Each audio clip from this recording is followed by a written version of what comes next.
So hello guys, welcome दोस्तों। स्वागत है आप सभी का आपके अपने YouTube channel OS study YouTube channel पे। आप सभी बच्चों को पता है कि ओएस स्टडी यूट्यूब चैनल पे काफ़ी इंपॉर्टेंट तैयारी होती है। जैसे आज का जो आपका लेक्चर है, इसमें अपन ऐसे इंपॉर्टेंट क्वेश्चंस के बारे में बात करेंगे जो आपके एग्ज़ाम ऑथेंटिक क्वेश्चन भी है और जो आपके प्रीवियस ईयर क्वेश्चन भी है।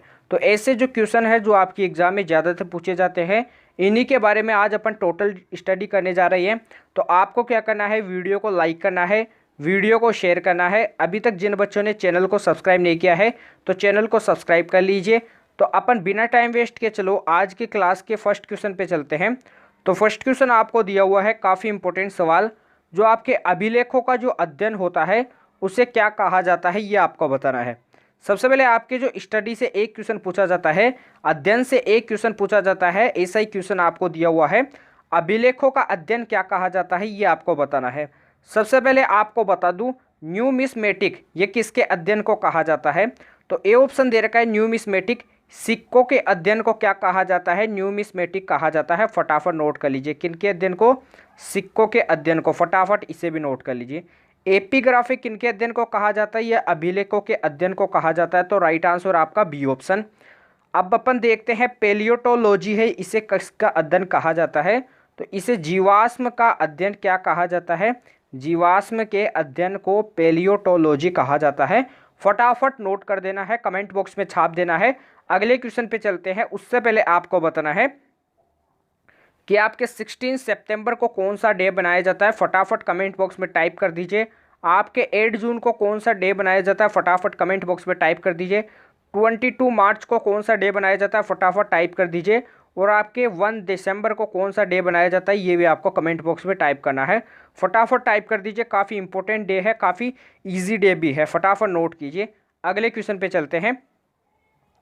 एलोरा के कैलाश मंदिर का निर्माण किस वंश ने करवाया था, ये आपको बताना है। तो सबसे पहले अपन बात करते हैं, आपका क्या आता है कि एलोरा का जो कैलाश मंदिर है, ऐसे भी पूछा जाता है कि कैलाश मंदिर कहाँ पर है। तो कैलाश मंदिर आपके एलोरा में स्थित है। और एलोरा आपके कहाँ पर स्थित है, ये महाराष्ट्र में स्थित है, ये भी आपको पता होना चाहिए। अब क्वेश्चन क्या आ जाता है यहाँ से कि एलोरा के कैलाश मंदिर का निर्माण किस वंश ने करवाया था। तो इसका निर्माण राष्ट्रकूट वंश ने करवाया था। फटाफट नोट कीजिए। इसमें भी कौन से शासक ने, तो फटाफट नोट कर लीजिए। राष्ट्रकूट वंश के शासक थे कौन, कर्षण फर्स्ट, इन्होंने इसका निर्माण करवाया था। फटाफट नोट कर लीजिए। तो राइट आंसर बी ऑप्शन। अब अपन बात करते हैं गंग वंश के बारे में। तो गंग वंश ने किस मंदिर का निर्माण करवाया था। तो आपने एक मंदिर का नाम काफ़ी बार सुना होगा, कोणार्क का सूर्य मंदिर। क्या है, कोणार्क का सूर्य मंदिर। ये आपका इंपॉर्टेंट सवाल है, ये आपके ओडिशा में स्थित है। फटाफट इसे भी नोट कर लीजिए। यहाँ से एक सवाल आता है कि कोणार्क सूर्य मंदिर का निर्माण किसने करवाया था। ये आपके गंगवंश ने करवाया था। गंगवंश में कौन से शासक ने करवाया था, ये आपको कमेंट बॉक्स में टाइप करके बताना है, क्योंकि काफ़ी बार आपकी क्लास में ये क्वेश्चन आपको बताया गया है। क्वेश्चन आपका क्या आ जाता है कि सबसे पहले आपको पता होना चाहिए, जो कोणार्क जो सूर्य मंदिर है, ये आपके जो 10 रुपये का जो नोट आता है, इसके पीछे 10 रुपये के नोट के पीछे कोणार्क सूर्य मंदिर की तस्वीर है, इसको आपको देखना है। सबसे पहले आपका क्वेश्चन आ जाता है कि जो कोणार्क जो सूर्य मंदिर है वो आपके ओडिशा में स्थित है। गंगवंश ने इसकी स्थापना करवाई थी। कौन सा शासक था जिन्होंने इसकी स्थापना कराई थी, ये आपको कमेंट बॉक्स में बताना है। सबसे पहले बताइए कि आपकी जो एक कैलाश मंदिर है ये किससे बनाया गया। सबसे पहले क्वेश्चन क्या आ जाता है कि जो कैलाश मंदिर है ये आपकी एकास्म पत्थर, यानी ऊपर से, यानी जो एक पत्थर होता है। सबसे पहले मैं बता देता हूँ आपको एग्जाम्पल से। जैसे आपकी ये शिला दे रखी है, इस शिला को, एक शिला को ऊपर से काटते हुए नीचे तक जाकर यानी इसी शिला को काट कर एक मंदिर बनाया गया है, उसे ही अपन कैलाश मंदिर कहते हैं। यानी कैलाश मंदिर एकास्म पत्थर, यानी एक ही पत्थर को ऊपर से नीचे काट कर तैयार किया गया है, ये आपको नोट करना है। अगले क्वेश्चन पे चलते हैं। सम्राट अशोक के समय आय संग्रहकर्ता को क्या कहा जाता था, ये आपको बताना है। तो ये आपका काफ़ी इंपॉर्टेंट सवाल है, एग्जाम में भी काफ़ी बार पूछा गया है, ये आपको बताना है।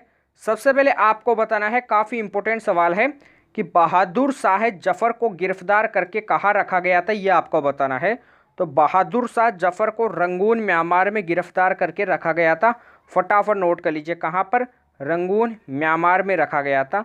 और यहीं पर क्या हो गई थी, इनकी डेथ हो गई थी। फटाफट इसे भी आपको नोट करना है, काफ़ी इंपॉर्टेंट सवाल है।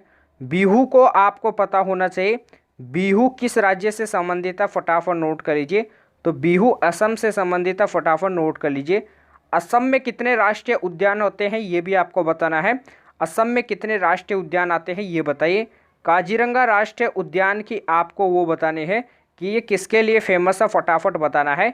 एक सींग वाले गेंडे किस उद्यान में पाए जाते हैं ये भी आपको बताना है कमेंट बॉक्स में। तो सम्राट अशोक के समय आय का संग्रहकर्ता को कहा जाता था समाहर्ता, फटाफट इसे नोट कर लीजिए। और सन्निदाता किसे कहा जाता था, कोषाध्यक्ष को कहा जाता था, इसे भी आपको नोट करना है, कोषाध्यक्ष, फटाफट इसे भी नोट कर लीजिए, काफ़ी इंपॉर्टेंट सवाल है। अगले क्वेश्चन पे चलते हैं। सीलपादिकम के रचयिता कौन है ये आपको बताना है। सबसे पहले क्वेश्चन क्या आ जाता है आपका इंपॉर्टेंट सवाल। सबसे पहले अपन बात करते हैं नीचे वाले क्वेश्चन के बारे में कि संगम साहित्य में किस रचना को तमिल जनता का राष्ट्रीय कवि कहा जाता है ये आपको बताना है। तो किस आपको सबसे पहले बताना है कि वो आपका राष्ट्रीय काव्य कौन सा है, फटाफट बताइए। अभी तक जिन बच्चों ने वीडियो को लाइक नहीं किया है तो प्लीज़ वीडियो को लाइक कीजिए, क्योंकि ये सभी वीडियो बनाने के लिए जो मेहनत होती है वो आप सभी बच्चों के लिए होती है। तो वीडियो को लाइक करना है, वीडियो को शेयर करना है। अभी तक जिन बच्चों ने चैनल को सब्सक्राइब नहीं किया है तो चैनल को सब्सक्राइब कर लीजिए। डिस्क्रिप्शन में टेलीग्राम चैनल का लिंक दिया हुआ है, उसे भी आपको ज्वाइन करना है, क्योंकि वहाँ पे भी आपको काफ़ी इंपॉर्टेंट क्वेश्चंस की जो पीडीएफ होती है वो मिलती है। क्लास की जो क्वेश्चंस की जो पीडीएफ होती है वो आपको आंसर सही सेव मिल जाती है टेलीग्राम चैनल पे, तो उसको ज्वाइन करना है। तो संगम साहित्य में किस रचना को तमिल जनता का राष्ट्रीय कवि कहा जाता है, तो इसका राइट आंसर क्या है, सीलपादिकम, फटाफट नोट कर लीजिए क्या राइट आंसर है, सीलपादिकम। तो ये आपका ऊपर दे रखा था वर्ड, तो इसमें आपको कंफ्यूज नहीं होना है। तो सीलपादिकम से एक क्वेश्चन आ जाता है, वो आपका ऊपर दे रखा है कि इसके रचयिता कौन है ये आपको बताना है। तो इसके रचयिता कौन है, इलोमा, फटाफट नोट कर लीजिए। बाणभट्ट कादंबरी के रचयिता है, इसे भी आपको नोट करना है, काफ़ी इंपॉर्टेंट सवाल है। अश्वघोष के बारे में भी अपन नीचे डिटेल से बात करेंगे। सबसे पहले अपन बात करते हैं सीलपादिकम के बारे में। सबसे पहले सीलपादिकम के रचयिता इलोम थे। इसमें आपको जो सीलपादिकम है इसमें किसकी, निपुर की कहानी है, क्या है इसमें, नुपुर की कहानी है, फटाफट इसे भी नोट करना है। किसकी कहानी है, नुपुर की कहानी है, फटाफट नोट कर लीजिए। और नुपुर में किसकी कहानी है, नुपुर में कहानी है कोवलन और कर्णगी की कहानी है, फटाफट नोट कर लीजिए। कोवलन और कर्णगी की कहानी है, ये पति पत्नी थे, फटाफट इसे भी नोट करना है। लेकिन नुपुर से क्वेश्चन अवश्य पूछा जाता है तो उसे आपको जरूर नोट करना है। अगला क्वेश्चन देखिए, आपको बताना है, क्वेश्चन नंबर 5 दे रखा है आपको कि 2022 में मेजर ध्यानचंद खेल रत्न पुरस्कार किनको मिला था, ये आपको बताना है। तो ये किन्हें मिला था, शरद कमल जी को मिला था, फटाफट इसे भी नोट कर लीजिए। शरद कमल जी किसके खिलाड़ी थे, टेबल टेनिस के खिलाड़ी थे, ये भी आपको पता होना चाहिए। आपको बताना है कि 2021 में किन्हें मिला था या नहीं मिला था, ये भी आपको पता होना चाहिए। किन्हें मिला था ये भी आपको पता होना चाहिए। सबसे पहले मेजर ध्यानचंद खेल रत्न पुरस्कार किन्हें मिला था ये भी आपको पता होना चाहिए। तो कमेंट बॉक्स में टाइप कर दीजिए सबसे पहले किन्हें मिला था, कमेंट बॉक्स में छाप दीजिए। अगले क्वेश्चन पे चलते हैं। बाजार नियंत्रण प्रणाली के लिए दीवान ए रियासत पद का सृजन किसने किया था, यह आपको बताना है।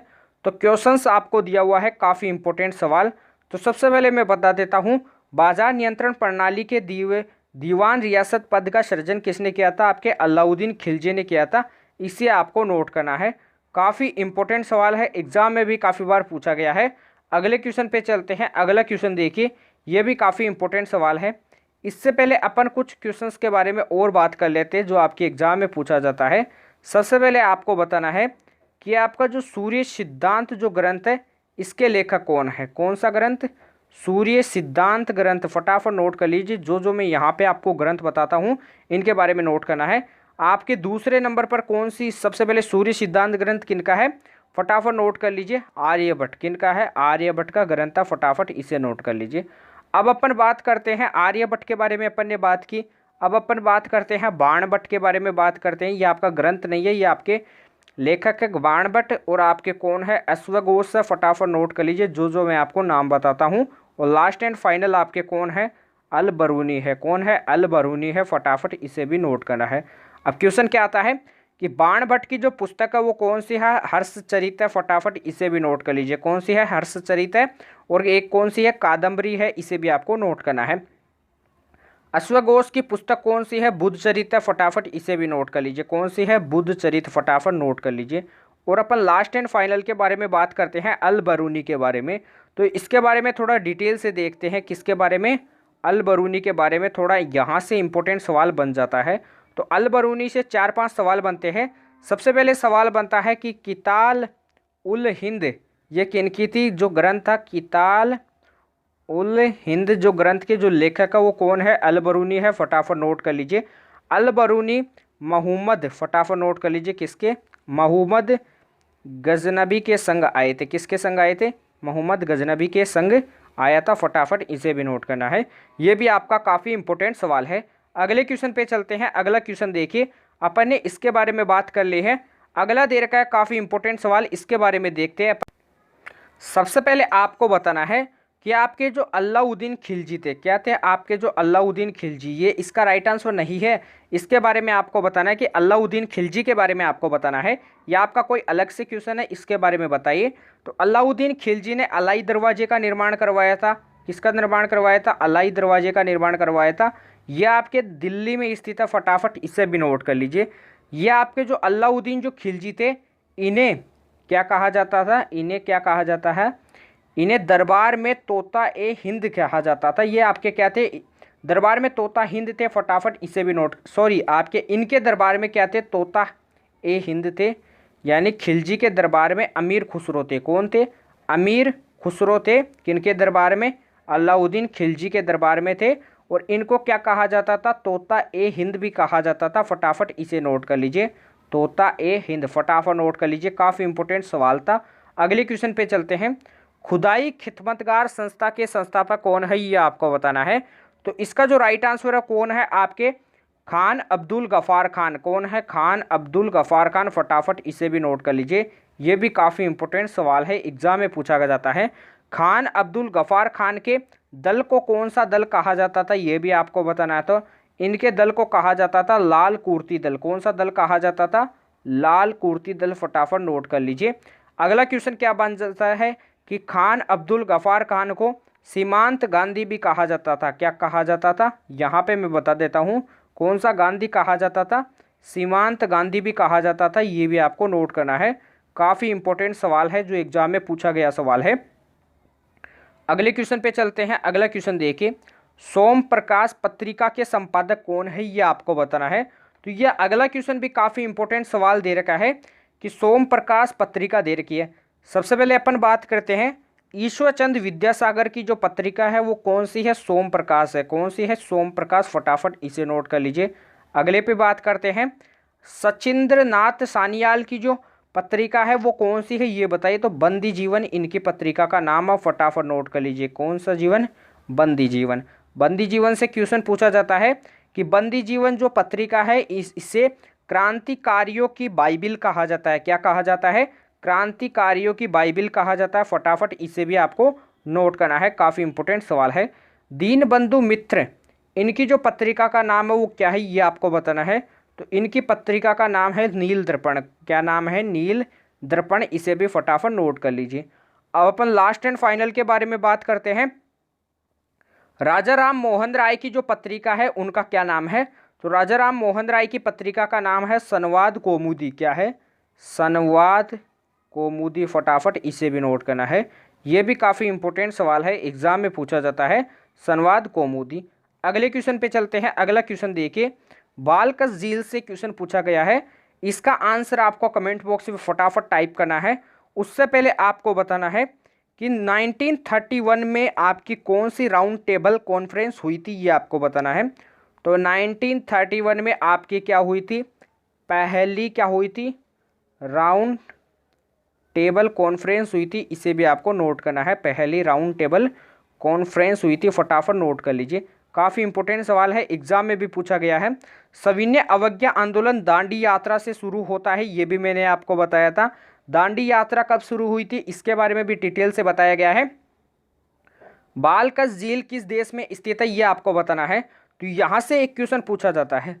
सबसे पहले अपन बात करते हैं, बालकस झील आपके कहाँ पर स्थित है, कजाकिस्तान में स्थित है। इसको नोट कीजिए। राइट आंसर क्या है आपका, सी ऑप्शन। फटाफट नोट कर लीजिए। अब अपन बात करते हैं कन्नाडा के बारे में। तो कन्नाडा में कौन सी झील है, इसे भी आपको नोट करना है। अथावास्का झील है। कौन सी झील है, अथावास्का झील है, फटाफट नोट कर लीजिए। ये झील किसके लिए फेमस है? यूरेनियम के लिए फेमस है, इसे भी आपको नोट करना है। किसके फेमस है? यूरेनियम के लिए। अब अपन बात करते हैं तुर्की के बारे में। तो तुर्की में कौन सी झील फेमस है? तो वोनगुल झील। कौन सी झील है? वोनगोलू झील है। ये किसके लिए प्रसिद्ध है? तो ये सर्वाधिक लवणता वाली झील है। कौन सी झील है? वोनगोलू झील क्या है? सर्वाधिक लवणता वाली झील है, सर्वाधिक नमकीन झील है। फटाफट आपको नोट करना है। अब अपन बात करते हैं कंबोडिया के बारे में। तो कंबोडिया में कौन सी झील है? टोनले सेप। कौन सी झील है? टोनले सेप झील है। ये किसके लिए फेमस है? ये आपको कमेंट बॉक्स में टाइप करके बताना है। सबसे पहले आपको बताना है कि बेकाल झील कहाँ पर स्थित है, फटाफट बताइए। और अगला क्वेश्चन बताइए, कमेंट बॉक्स में फटाफट बताना है कि जो आपका अरल सागर है, कौन सा सागर है? आपका जो अरल सागर, अरब सागर नहीं, अरल सागर है, ये किन दो देशों के बीच में है? क्या है ये? किन दो देशों के बीच में है? फटाफट बताइए। आपका अरल सागर जो है ये किन दो देशों के बीच में है? तो ये आपके कजाकिस्तान, किन के देश के बीच में है? कजाकिस्तान व उज्बेकिस्तान के मध्य है। किसके मध्य है? कजाकिस्तान व उज्बेकिस्तान, इन दो देशों के मध्य है। फटाफट इसको नोट करना है। तो मैं फिर से बता देता हूँ, आपके कंबोडिया में टोनले सेप झील है, कजाकिस्तान में बालकस झील है, कन्नाडा में अथावास्की झील है, तुर्की में वोनगोलू झील है, और अरल सागर किन दो देशों के बीच में स्थित है? ये आपके कजाकिस्तान और उज्बेकिस्तान के मध्य स्थित है। इसे भी आपको नोट करना है। अगले क्वेश्चन पे चलते हैं। भूदान आंदोलन की शुरुआत किसने की थी? ये आपको बताना है। तो भूदान आंदोलन की शुरुआत किसने की थी? विनोबा भावे ने की थी। इसे भी आपको नोट करना है, काफ़ी इंपॉर्टेंट सवाल बन जाता है। विनोबा भावे। कहाँ से हुई थी भूदान आंदोलन की शुरुआत? तो ये आपके पोचमपल्ली से शुरुआत हुई थी। कहाँ से शुरुआत हुई थी? पोचमपल्ली से शुरुआत हुई थी। इसे भी आपको नोट करना है। और कब हुई थी ये भी आपको बताना है। 1951 में क्या हुई थी? इसकी शुरुआत हुई थी। और आपके खुदाई खिदमतगार संस्था की जो शुरुआत हुई थी वो कब हुई थी? स्थापना 1930 में हुई थी। किसकी? खुदाई खिदमतगार, जो आपको पीछे वाला क्वेश्चन मैंने आपको बताया था। अगले क्वेश्चन पे चलते हैं। उससे पहले आपको बताना है फॉरवर्ड ब्लॉक के बारे में। किसके बारे में बताना है? फॉरवर्ड। फटाफट इसे नोट कर लीजिए। कौन सा ब्लॉक? फॉरवर्ड ब्लॉक की स्थापना कब हुई थी ये आपको बताना है। फटाफट बता दीजिए, ये भी काफ़ी इंपॉर्टेंट सवाल है। तो इसकी स्थापना कब हुई थी? 1939 में हुई थी। और इसके संस्थापक कौन है ये भी बताना है। तो सुभाष चंद्र बोस। कौन थे इसके संस्थापक? सुभाष चंद्र बोस थे। फटाफट इसे भी नोट करना है। फॉरवर्ड ब्लॉक के संस्थापक सुभाष चंद्र बोस जी थे। फटाफट नोट कीजिए। अगला क्वेश्चन देखिए। चक्रवात में वायु चलने की दिशा उत्तरी गोलार्ध में किस प्रकार होती है? ये आपको बताना है। तो अगला क्वेश्चन भी काफ़ी इंपॉर्टेंट दे रखा है। इसका आंसर देने से पहले आपको क्या करना है? वीडियो को लाइक करना है, वीडियो को शेयर करना है। अभी तक जिन बच्चों ने चैनल को सब्सक्राइब नहीं किया है तो चैनल को सब्सक्राइब कर लीजिए, बेल आइकन को प्रेस कीजिए। डिस्क्रिप्शन में टेलीग्राम चैनल का लिंक दिया हुआ है, उसे भी आपको ज्वाइन करना है। आपको सबसे पहले बताना है कि जो आपका, सबसे पहले अपन बात करते हैं इसके बारे में। तो उत्तरी गोलार्ध में किस प्रकार होता है? तो मैं बता दूं उत्तरी गोलार्ध में कैसे होता है। एंटी क्लॉकवाइज होता है। फटाफट नोट कर लीजिए। चक्रवात के जो केंद्र पर जो क्या होता है ये आपको बताना है। तो चक्रवात के केंद्र पर क्या होता है? लो प्रेशर होता है। इसे भी आपको नोट करना है। क्या होता है? लो प्रेशर होता है, निम्न दाब होता है। फटाफट नोट कर लीजिए। अगले क्वेश्चन पे बात करते हैं। उससे पहले आपको बताना है कि जो कजाकिस्तान है इसकी नई राजधानी क्या है ये आपको बताना है। तो कजाकिस्तान की जो नई राजधानी है वो क्या है? आपकी नूर सुल्तान है। कौन सी है? नूर सुल्तान। फटाफट नोट कर लीजिए, ये भी काफ़ी इंपॉर्टेंट सवाल है, नूर सुल्तान। अगला बताइए अंकोर वाट। अंकोर वाट फटाफट नोट कर लीजिए। थोड़ा मैं यहाँ पे क्लियर से लिख देता हूँ। अंकोर वाट फटाफट नोट कर लीजिए, आपको समझ में आ जाएगा। अंकोर वाट मंदिर कहाँ पर स्थित है? फटाफट बताइए। तो अंकोर वाट मंदिर कहाँ पर स्थित है? ये आपके कंबोडिया में स्थित है। कहाँ पर स्थित है? कंबोडिया में स्थित है। कंबोडिया की राजधानी क्या है ये भी आपको बताना है। और कंबोडिया की जो राजधानी है वो किस नदी पर स्थित है ये भी आपको कमेंट बॉक्स में टाइप करना है। अगला क्वेश्चन देखिए। मरुस्थलीय वनस्पति को क्या कहा जाता है ये आपको बताना है। तो सबसे पहले अपन बात करते हैं, सबसे पहले अपन एक एक वर्ड के बारे में बात करते हैं। लिथोफाइट में आपका वर्ड दे रखा है लिथो। कौन सा वर्ड दे रखा है? लिथो। लिथो का मतलब क्या होता है? पत्थर होता है। क्या होता है? पत्थर। जिसे बोला जाता है स्टोन। क्या बोला जाता है? स्टोन। फटाफट नोट कर लीजिए। अगला देखिए जीरो फाइट। क्या दे रखा है? Zero fight. तो इसमें वर्ड दे रखा है आपको जीरो। जीरो का मतलब क्या होता है? मरुस्थल होता है। क्या होता है? मरुस्थल। फटाफट नोट कर लीजिए। अगला देखिए क्रायोफाइट। इसमें आपको वर्ड दे रखा है क्रायो। तो क्रायो के बारे में बात कर, अगला वर्ड आपको दे रखा है क्रायोफाइट। तो इसमें आपको वर्ड क्या दे रखा है? क्रायो दे रखा है। तो क्रायो का मतलब क्या होता है ये भी पता होना चाहिए। तो क्रायो का मतलब क्या होता है? न्यून तापमान। क्या होता है? न्यून तापमान। इसे भी नोट कर लीजिए। अगला देखिए हेलोफाइट के बारे में बात करते हैं। तो हेलो का मतलब क्या होता है? इसमें आपको वर्ड दे रखा है हेलो। हेलो का मतलब होता है लवणता। क्या होता है? लवणता। तो नोट कीजिए लिथो का मतलब पत्थर, जीरो का मतलब मरुस्थल, क्रायो का मतलब न्यून तापमान और हेलो का मतलब लवणता। तो मरुस्थल से संबंधित कौन सा वर्ड है? तो मरुस्थल से जो संबंधित जो वर्ड है वो आपका कौन सा है? जीरो। तो यहां से बन जाएगा जीरो फाइट। अब अपन बात करते हैं लवणता में पाए जाने वाले पौधों को क्या कहा जाता है? तो लवणता में पाए जाने वाले पौधों को हेलोफाइट कहा जाता है। आपको बताना है कि न्यून तापमान में पाए जाने वाले पादपों को क्या कहा जाता है? न्यून तापमान में पाए जाने वाले पादपों को क्या कहा जाता है? कमेंट बॉक्स में फटाफट टाइप कर दीजिए। न्यून तापमान में पाए जाने वाले पादपों को कहा जाता है क्रायोफाइट। बताइए कि जो पत्थर होते हैं या फिर जो पर्वत चट्टानें होती है इन पर पाए जाने वाले पादप को क्या कहा जाता है? तो इनको कहा जाता है लिथोफाइट। फटाफट आपको नोट करना है। काफ़ी इंपॉर्टेंट सवाल थे, काफ़ी लग्जरी सवाल थे जो एग्जाम में काफ़ी बार पूछे जाते हैं। कजाकिस्तान की नई राजधानी क्या है? ये मैंने आपको पीछे ही बता दिया है। तो कजाकिस्तान की जो नई राजधानी है वो क्या है? नूर सुल्तान है। मैंने आपको पीछे बता दिया है डिटेल से, काफ़ी बार एग्जाम में भी पूछा गया है। इसी कारण से मैं आपके स्क्रीन पे लेके आया हूँ। काफ़ी इंपॉर्टेंट सवाल है। सबसे पहले अपन बात करते हैं संविधान संशोधन के बारे में। उससे पहले अपन बात करेंगे अगले क्वेश्चन के बारे में। हरित क्रांति किस फसल से संबंधित है ये आपको बताना है। तो हरित क्रांति जो फसल से संबंधित है वो आपकी कौन सी फसल है? हरित क्रांति गेहूं और चावल दोनों फसलों से संबंधित है। नोट कीजिए। हरित क्रांति का जनक किन्हें कहा जाता है भारत में? प्रोफेसर स्वामीनाथन जी को कहा जाता है। फटाफट नोट कर लीजिए किन्हें? प्रोफेसर स्वामीनाथन जी को कहा जाता है। इसको भी आपको नोट करना है। अगले क्वेश्चन पे चलते हैं। शिक्षा का अधिकार किस अनुच्छेद में वर्णित है? आपके आर्टिकल 21A में वर्णित है। इसे आपको नोट करना है। बताना है कि आपका 42वां संविधान संशोधन किस सन का है ये आपको बताना है। बताना है 44 संविधान संशोधन और 86 संविधान संशोधन। तो 42 तो आपके 1976 का है, 44 1978 का है और आपके 86 2002 का है और आपका 101वां जो संविधान संशोधन है वो आपके 1 जुलाई 2017 का है। यह आपके GST वाला संविधान संशोधन है। फटाफट इसे नोट करना है। काफ़ी इंपॉर्टेंट सवाल था। इससे पहले मैं आपको बता देता हूं अगला क्वेश्चन। आप बताइए कि MLA बनने के लिए कितनी आयु चाहिए? राज्यपाल के लिए, राष्ट्रपति के लिए, उपराष्ट्रपति के लिए कितनी आयु चाहिए ये भी आपको बताना है। शुंग वंश के संस्थापक कौन है ये बताइए। तो शुंग वंश था, कौन सा वंश था आपका? शुंग वंश के संस्थापक कौन है? फटाफट बताइए। तो शुंग वंश के संस्थापक कौन है? पुष्यभूति संघ। कौन है? पुष्यभूति शुंग। फटाफट नोट कर लीजिए। पुष्यभूति शुंग। फटाफट नोट कर लीजिए। काफ़ी इंपॉर्टेंट सवाल है। तो आज के क्लास को अपन यहीं पे एंड करते हैं। आज के क्लास में अपन ने ऐसे इंपॉर्टेंट क्वेश्चन के बारे में बात की जो एग्जाम में काफ़ी बार पूछे जाते हैं, जो एग्जाम ऑथेंटिक क्वेश्चन है, जो एग्जाम में बार बार पूछे ही जाएंगे। तो आपको क्या करना है? वीडियो को लाइक करना है, वीडियो को शेयर करना है। अभी तक जिन बच्चों ने चैनल को सब्सक्राइब नहीं किया है तो चैनल को सब्सक्राइब कर लीजिए, बेल आइकन को प्रेस कीजिए। डिस्क्रिप्शन में टेलीग्राम चैनल का लिंक दिया हुआ है, उससे भी आपको ज्वाइन करना है क्योंकि वहाँ पे आपको काफ़ी इंपॉर्टेंट क्वेश्चंस मिलते हैं। एग्जाम ऑथेंटिक क्वेश्चन भी मिलते हैं जो एग्जाम में काफ़ी बार पूछे जाते हैं। तो आपको क्या करना है? टेलीग्राम चैनल को जरूर से ज्वाइन करना है। अच्छा सा कमेंट बॉक्स में टाइप करके बताना है कि आपको वीडियो कैसी लगी है। आपको वीडियो के बारे में सजेशन देना है कि आपको कैसी वीडियो चाहिए, आपको कैसे क्वेश्चन ज़्यादा चाहिए, ये भी आपको बताना है। तो अपन कल ऐसे बेहतरीन सेशन के साथ मिलेंगे।